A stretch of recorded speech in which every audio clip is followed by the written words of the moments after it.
Yeah, I really doubt I can think of any more elegant way to lead into this, so screw it. Here we go. Hello, everyone. Or maybe, rather, whomsoever of you forgot to unsubscribe when literally nothing happened here for ages. Yes, this channel has been almost completely inactive for years now. There were reasons for that, but up until now I never talked about any of them because I didn't really know how. I'm still not sure I do, but I'm going to try. There's too much to cover since it's been so long, but I'll try to hit the essentials as best I can. I have not worked on anything for this channel for so long because, honestly, a lot of factors made it hard, if not impossible, to have fun with it. And that's no one's fault, by the way. A lot of the things that made me step away were pressures that I put on myself, or imagined. It doesn't mean they weren't still real in their impact, it just means that no external agent is to blame. The short version is, I mainly got burned out. Ever since starting the channel, I had been challenging myself to add more and more complexity to projects. With A Night at Shadow Station, I started bringing in sound effects. Integration, with its many characters, complex scenes, and sheer length, pushed my ability to include effects and get a story done to the limit. And with Into the Depths, a multi-chapter story that saw me oversee a full voice cast, music, and sound effects, I completed what remains my most ambitious audio project to date. It was one of the most challenging things I've ever attempted, and there were enough hiccups in the process that I was very uncertain at some points whether I could in fact finish it. By the end of it, I was exhausted. So I took a short break, but it wasn't enough. I pushed myself too hard even when I came back. I started thinking about how to maintain that level of quality, and even surpass it. That I had to do those things for various reasons. That thinking ultimately broke me. For my own sanity, I did try to dial things back to the level I had put through with integration, and started Flight of the Alicorn. Unfortunately, it was the wrong decision at the wrong time. Even while I was stressing myself out to maintain a lower but still significant level of complexity, I was mad at myself for taking what I saw as a step backward. I felt like I wasn't doing enough even when I was doing too much, and I wasn't happy.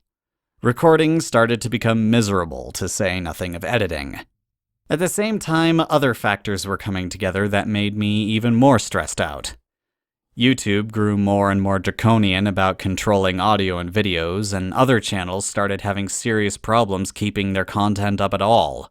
My wife and I were still settling into our new lives together, and we were both starting new jobs and sometimes leaving them months later in favor of better workplaces.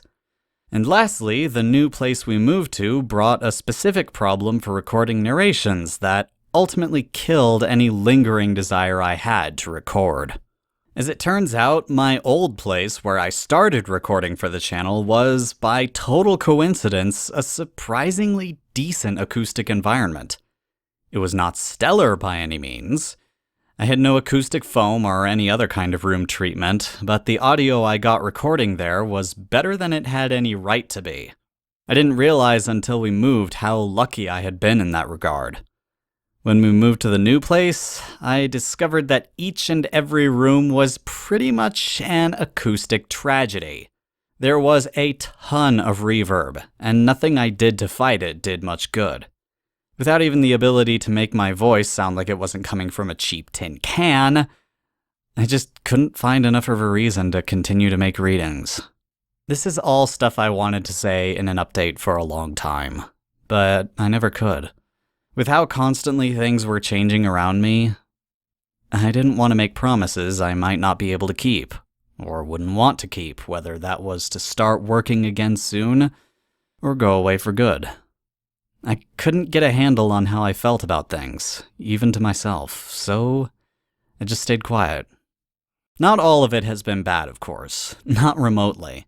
The delays during Into the Depths were actually what compelled me to finally write and complete Carousel, a story I'd had brewing in the back of my mind for several years but hadn't yet tried to write. That was probably one of the best things I could have had happen or done. My goal setting out to make content had always been to eventually write my own stories, not just read them.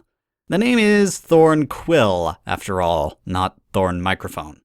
Later on, when the stress of making audio content and the guilt of not making it had faded and I was on track to feeling better about things, I wrote a second story, Heteropaternal Superfecundation, a story that grew my skills immensely. Writing has always been my first, best passion, and stepping back from YouTube allowed me to finally begin fulfilling that. So now, in general, I'm in a much better place, and I feel comfortable coming back. The upheavals of looking for work and plowing through jobs I hated are, for the time being, over with, as I have a job that I love and want to stay at. After a lot of failed experiments, I've managed to set up the room I record in so that the reverb is greatly reduced, and I'm finally happy with the way things sound again.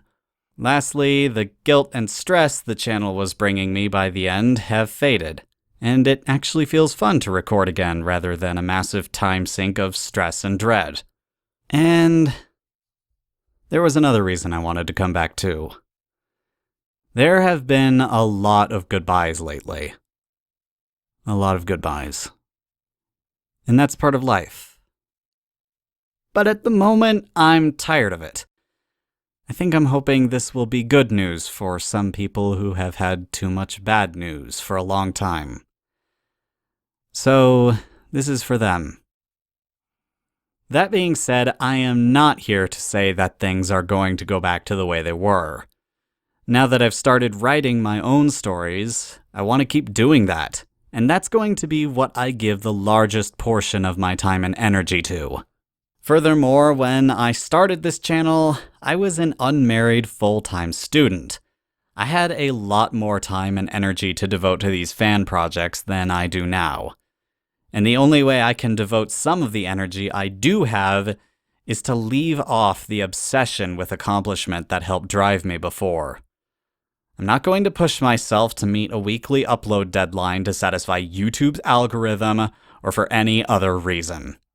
When I feel like recording, I'll record, and when something gets done, it'll get uploaded. That's as structured as it's going to get. I'm also not going to push myself to do more and more complex projects, and especially starting out, I'm going to keep things simple. In all honesty, part of what made me want to do this again was the elegance readers like Chaotic or Cygnus bring to their stories. Their work helped me remember that audiobooks don't need bells and whistles to be enjoyable. And that's how I started too. And I realized I miss it. The story I remember enjoying the most while I was making it is still lost and found, and it was the simplest of all my projects. As such, Flight of the Alicorn is going to remain on hiatus until I feel up to tackling something like that again, or whether I decide to rework it as a simpler project. That's not to say I won't do more complex projects. I may yet. But it's not going to be how I measure my worth as a content creator anymore. By the end of the day, I'm here again because this is something I enjoy doing. And the product of it will be here for those who also enjoy it. If that's you, welcome, and I'll be seeing you around.